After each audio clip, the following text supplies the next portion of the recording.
Now, in the chaos of last night's discovery, one group of attorneys fighting to protect those smuggled into the country say they were actually kept from doing their job. Eyewitness News reporter Aaron Wright spoke with them today and joins us now with more on the services they're working hard to provide. Aaron.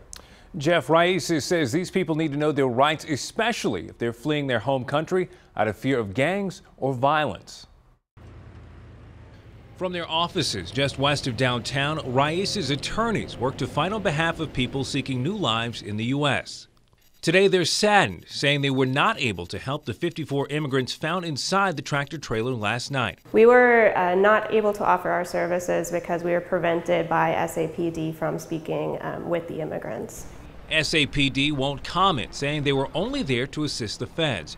RAICES contracts with the city of San Antonio to provide legal and social services in incidents like this. We feel strongly that these immigrants were denied access to their basic legal rights and to counsel in the situation. According to attorney Catherine Russell, there are a number of things people need to know before they're detained by law enforcement. Particularly if people have a fear of being sent back to their country, they need to know that they have a right to request asylum, that they don't need to sign anything right away, which might mean their immediate deportation. How long an illegal immigrant stays in the country depends on a number of factors: work documents, prior deportation orders, and what country they're from. For Russell, last night is a reminder of the danger and desperation facing those fleeing their home country. I think no one would make the decision to make a journey that's that difficult, to face conditions like that, of being in the back of a trailer like that, if they weren't genuinely fearful for their lives.